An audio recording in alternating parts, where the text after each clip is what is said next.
बिस्मिल्लाहिर्रहमानिर्रहीम। मेरा नाम मोहम्मद फ़ाहद है। मैं यहाँ लॉ कॉलेज में बतौर लेक्चर काम कर रहा हूँ।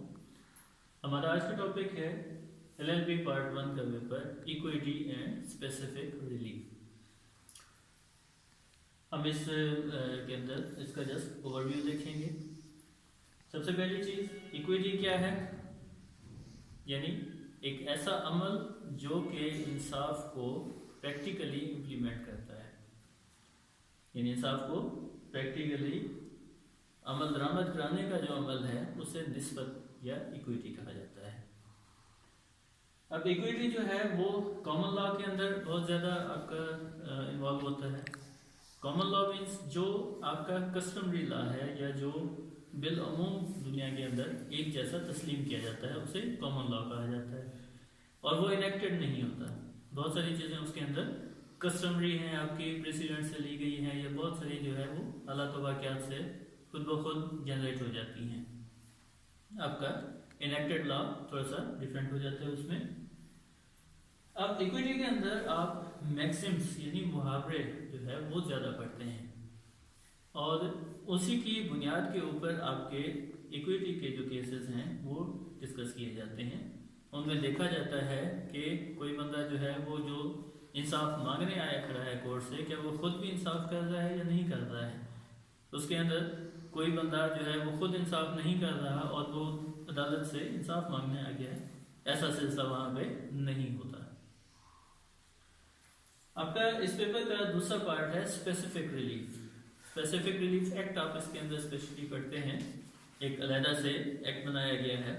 ताहम कोई भी आप केस फाइल करते हैं, सिविल नेचर का है, क्रिमिनल नेचर का है, या किसी भी नेचर का है, उसके एंड पे आप एक प्रेयर करते हैं। आप जज से एक चीज़ रिक्वेस्ट कर रहे होते हैं कि इन फैक्ट्स की रोशनी में हमारी हम्बल सबमिशन ये है कि हमें ये चीज़ दे दीजिए। वो जो चीज़ आप मांग रहे होते हैं पर्टिकुलरली वो स्पेसिफिक रिलीफ है आपका, यानी उन फैक्ट्स की रोशनी में आप एक चीज़, एक स्पेसिफिक चीज़ जो है वो उस जज से रिक्वायर कर रहे होते हैं।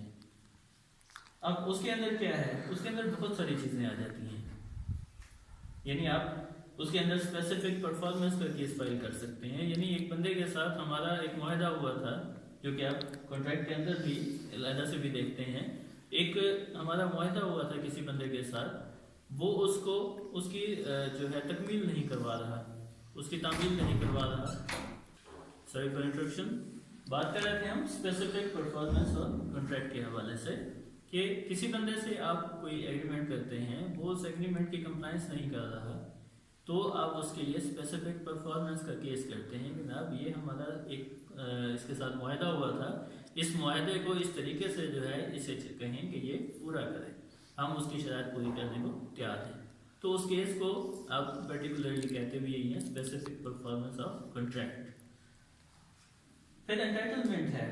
सबसे अहम चीज़ इसके अंदर लॉ के अंदर यही देखी जाती है कि कोई भी बंदा जो है वो इंटाइटल भी है केस फाइल करने के लिए या नहीं है। जैसे अभी मैंने मैगजीन्स के हवाले से आपको बताया कि कोई बंदा जो केस फाइल करने आ रहा है, क्या वो खुद भी इंसाफ के ऊपर है या वो खुद ही जालिम है और वो खुद अदालत के पास आया हुआ है।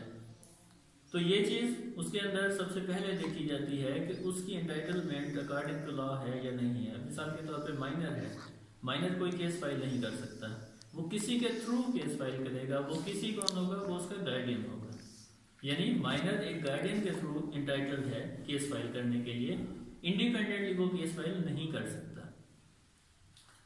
फिर डिक्लेरेशन है। डिक्लेरेशन मीन्स हक, आपका जो हक है उसकी जो आप कोर्ट से वो डिटरमिन करवाते हैं, उर्दू में इसे इस्तकरार हक कहा जाता है। तो उसके अंदर क्या होता है कि कोर्ट आपको डिटरमिन कर देती है कि ये चीज़ें जो है ये आपका हक बनता है, आपको मिलना चाहिए। मिसाल के तौर पे कोई बंदा फौत हो जाता है तो उसके वारसान जो हैं, लीगल हेयर्स जो हैं, वो आपके सूट फॉर डिक्लेरेशन फाइल करके डिटरमिन किए जाते हैं। कोर्ट डिटरमिन करती है कि ये जो लोग हैं ये इसके लीगल हेयर्स हैं, तब जाके आपका हक बन जाता है उसकी तमाम प्रॉपर्टी और बिलोंगिंग्स के ऊपर। फिर इंजंक्शन है, ये इसे आप उर्दू में हुक्म इम्तनाई भी कहते हैं, यानी किसी को किसी काम से पर्टिकुलरली रोकना जो है वो हुक्म इम्तनाई कहलाता है। आप कोर्ट से सीख करते हैं कि जनाब ये मेरी प्रॉपर्टी है, इसका ये डिस्प्यूट चल रहा है, तो इस बंदे को जो पर्सन है, ऑफेंडर जो है, उसे आप कहते हैं कि जनाब ये जो है ना, इसको चेंज ना करे, इसकी मॉडिफिकेशन ना करे, इसे सेल ना करे, या इस किस्म का कोई भी जो है वो स्पेसिफिकली आप उसे कह सकते हैं, कोर्ट को रिक्वेस्ट कर सकते हैं, इस बंदे को ऑर्डर दिया जाए कि जनाब ये इस चीज़ से बाज रहे, ये काम ना करे, तो उसे इंजंक्शन में कहा जाएगा। आपकी प्रॉपर्टी इसके अंदर सबसे ज़्यादा इन्वॉल्व है। यूजुअली स्पेसिफिक रिलीफ एक्ट आपका जो है वो सिविल केसेस के अंदर ज़्यादा यूज होता है, और सिविल केसेस जो हैं वो आपके प्रॉपर्टी से रिलेटेड हैं, वो मूवेबल भी हो सकती है, इमूवेबल भी हो सकती है।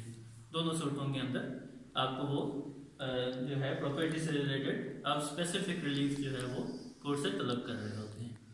कॉन्ट्रैक्ट्स की बात हम पहले भी कर चुके हैं स्पेसिफिक परफॉर्मेंस के अंदर, ताहम इससे हट के भी आप कॉन्ट्रैक्ट्स की जो भी वायलेशन होगी वो स्पेसिफिक रिलीफ एक्ट के तहत उसके लिए सीख कर सकते हैं रेमेडी। अब इस सारी बात का जो पर्पज़ है वो ये है कि आपने कोर्ट से इंसाफ की तवक्को करनी है, उसको इम्प्लीमेंट करवाना है किसी भी हवाले से, तो उसके लिए आप खुद इंसाफ के ऊपर हों। कोर्ट उस सारे प्रोसेस को जो अडॉप्ट करेगी वो सारे का सारा इक्विटी कहलाता है। इंसाफ को प्रैक्टिकली अप्लाई करने का जो अमल है वो निस्बत कहलाता है। इन सब की हम डिटेल पढ़ेंगे आगे जाके। डिटेल्स के लिए हमारा चैनल सब्सक्राइब कीजिए अयान लॉ कॉलेज, या हमारी वेबसाइट www.alcmultan.com विजिट कीजिए, जहाँ पे आपको तमाम सब्जेक्ट्स के तमाम लेक्चर्स अवेलेबल होंगे। Thank you.